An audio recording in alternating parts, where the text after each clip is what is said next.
Today, we both started it. Today, we're going up in a hot air balloon. And it's taken 3 years to get here. Yes, you heard that right. 3 years of booking it, having it cancelled. We've nearly made it, then we haven't made it. So it's been 3 years, and literally we had a phone call an hour ago, didn't we? We did. Saying, are you free for the balloon ride? So we went, yeah!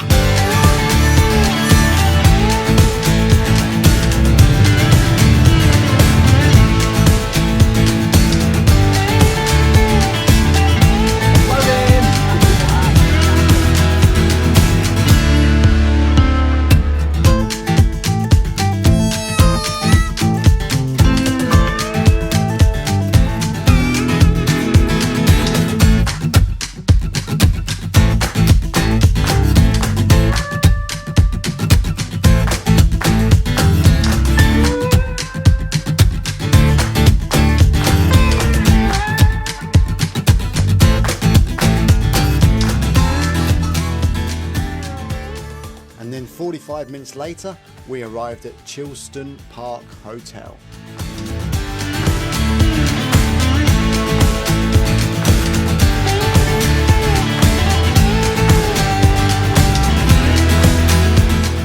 We just parked up, and now we've got a short 5-minute walk to the, what's it called? Landing site, flight location. Launch pad. Launch pad. I think we're going to call it a launch pad.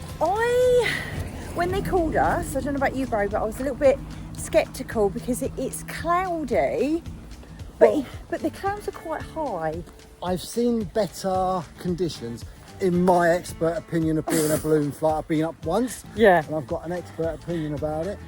But yeah, I wouldn't have said tonight would have been a good night for it. But it's very still. It's not as cold as you said it was going to be, Lozzie. Can I just say, Barry, you think you're an expert of everything. You're an armchair expert. Still an expert.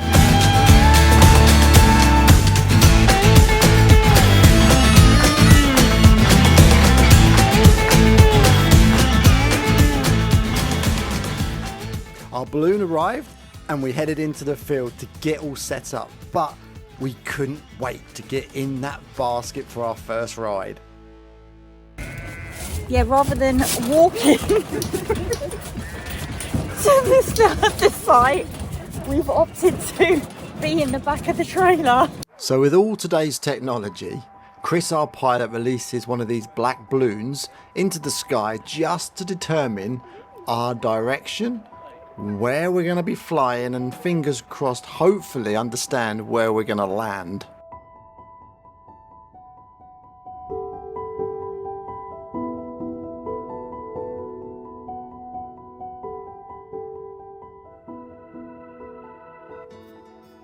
I love this part, getting involved with the setup and understanding how the balloon actually works and how it functions, and hopefully understand how safe it is. If you can just slot the corners, mind your fingers.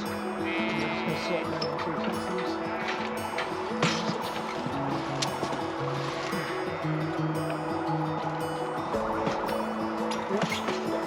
Very nice. These steel cables that hold us to the balloon, basically. Yeah. The steel cables go all the way down underneath the floor. Yeah. The poles here are just stopping everything from falling on our head. So in flight, these don't do anything. You're hanging from these wires. The basket hangs from these, and then we've got other wires that go up to the envelope, and load tapes, which are basically like a seatbelt webbing strap that goes all the way up to the top. We've got a ring at the top, so there's a sort of complete structural system, and then the fabric in between.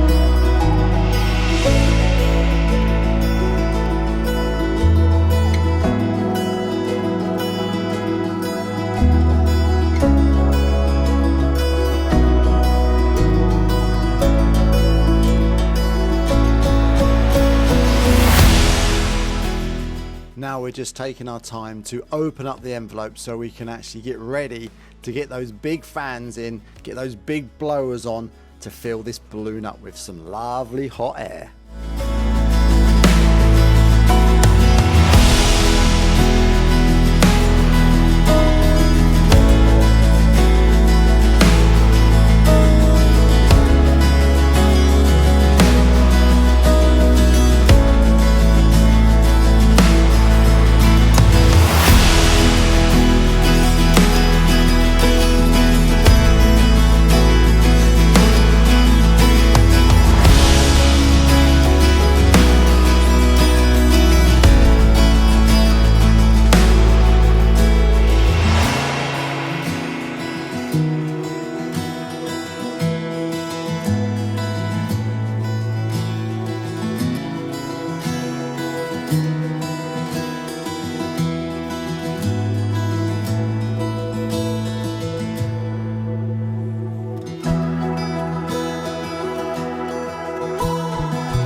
Just like that, we're off the ground.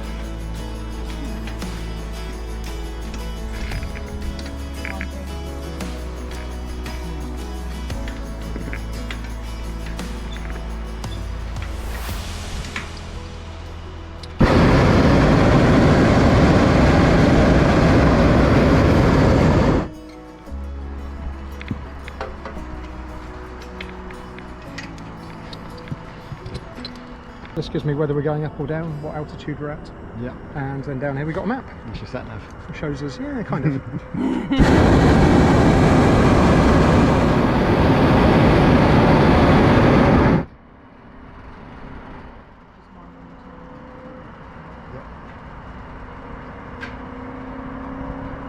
Oh, look at the solar panels.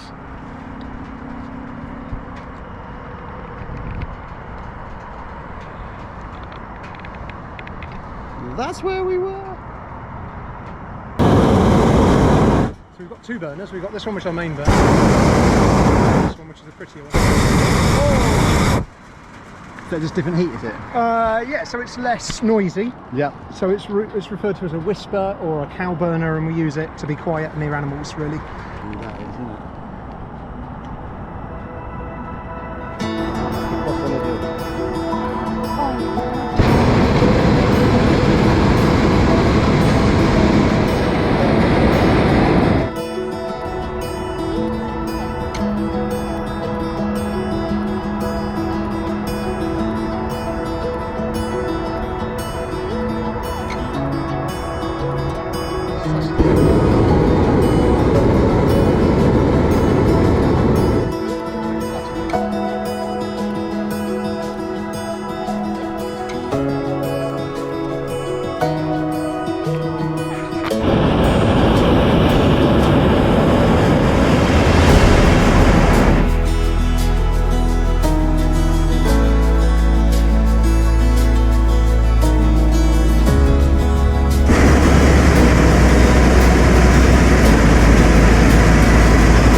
That was a good one. Here's down again.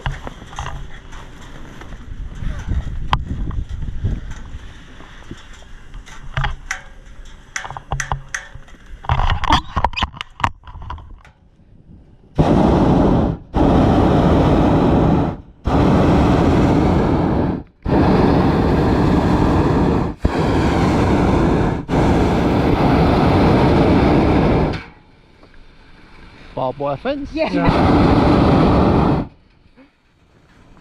Right. Okay, landing positions again, please. Yeah.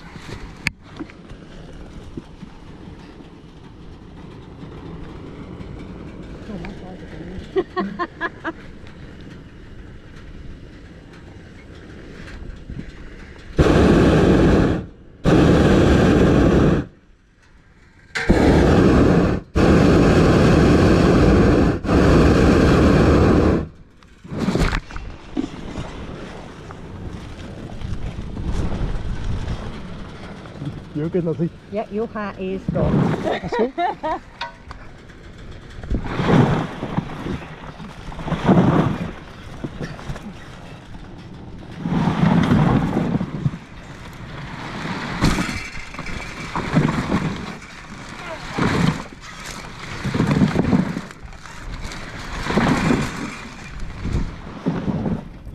That was a bit of a rough landing, but me and Loz love that kind of adventure.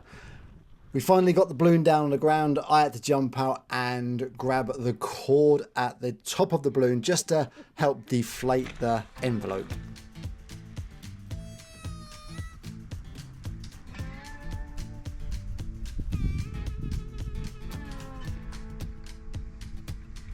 We've landed in the middle of a field. Wave, Buzz.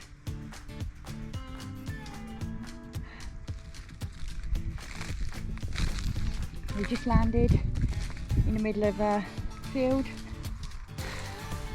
It was a good, bumpy ride down, but it was awesome.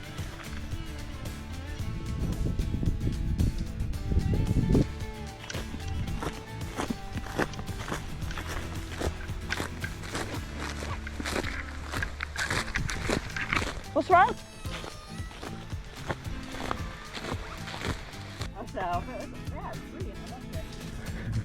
What do you need us to do, Chris? Right, so what we're going to do, you see how it came out the bag in a sausage? Yep, we're gonna. We'll put it back into like a sausage shape. Yep. So we're going to be careful because the stalks here can be quite sharp. We don't want to puncture the envelope. Yeah. So we're going to just, what I'm doing at the moment is I'm just allowing the air to push out of the top here. Yeah. Once it's all kind of flat on the floor, we'll sort of gather it back up into a sausage and then we'll put it in the bag. Andy will come and find us. Hopefully he's going to be able to drive onto this field with any luck. And If not, we're carrying.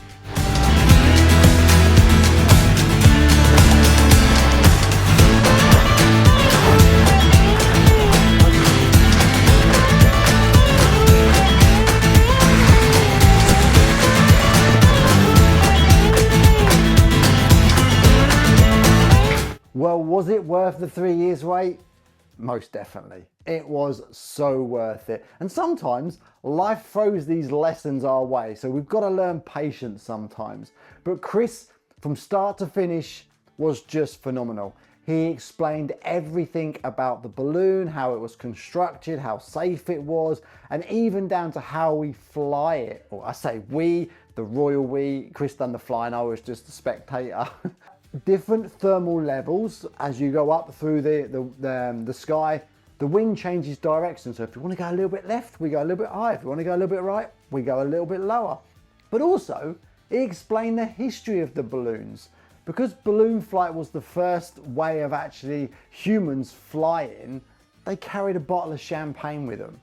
And we got a bottle of champagne when we landed, and that was to say, when you landed in a field or when you landed, you wasn't an alien. You had that bottle of champagne because the first balloon flight was in France. So we got a bottle of bubbly to celebrate our first ever balloon flight. So a big thanks to Chris at Kent Ballooning for giving us that experience of flying. It was just magic. And that leaves me to say, thanks for watching. Don't forget to help us out with this channel by hitting that subscribe button, hitting that like button, sticking some comments in the comments box, and we can have a little conversation about it if you're interested in ballooning. It wasn't paid. I just like this experience. It was great fun to have. And I will see you on the next one.